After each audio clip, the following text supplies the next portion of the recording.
আগের ভিডিওতে আপনারা দেখছেন যে আমি বলছি যে আদা চাবে, তারপরে হচ্ছে গরম পানি দিয়ে কুলি করতে হবে। কুলি করার পরে আপনাকে বলছি আমি হাই স্কিল উঠিয়ে একটু প্র্যাকটিস করার জন্য। এখন হাই স্কিল কিভাবে উঠাবেন, সব শিল্পীরা আপনাকে বলবে যে হাই স্কেল উঠাবেন প্রচুর জোরে জোরে, বাট প্রচুর জোরে জোরে প্রয়োজন নেই। আপনি প্রচুর জোরে যদি আপনি আপনার শরীরের সব এনার্জি দিয়ে আপনি হাই স্কেল উঠান এবং কি এরকম প্র্যাকটিস করতে থাকেন, এক পর্যায়ে গিয়ে আপনি একটু প্রবলেম ফেস করবেন। এর জন্য আপনার প্র্যাকটিস করতে হবে। প্রথম দিন আপনি ধরেন যে 100-র ভিতরে আপনি 10% স্কেল উঠাবেন, আপনার গলার স্বরটা 10% আওয়াজে নিয়ে যাবেন।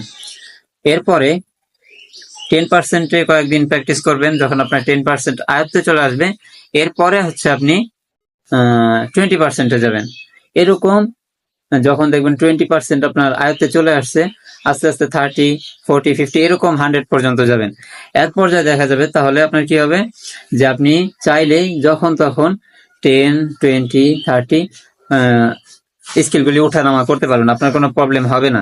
তো যতটুকু আজকে জানলেন অতটুকু অনুযায়ী প্র্যাকটিস করবেন, ইনশাল্লাহ 5 দিন পরে এর পরের টপিকটা নিয়ে আসবো। আর আপনার প্র্যাকটিস করতে থাকলে ইনশাল্লাহ আপনারা নাশিদ শিখতে পারবেন এবং কি প্রফেশনাল ভাবে একটা পর্যায়ে চলে যেতে পারবেন। আর সবাই বেশি বেশি প্র্যাকটিস করবেন।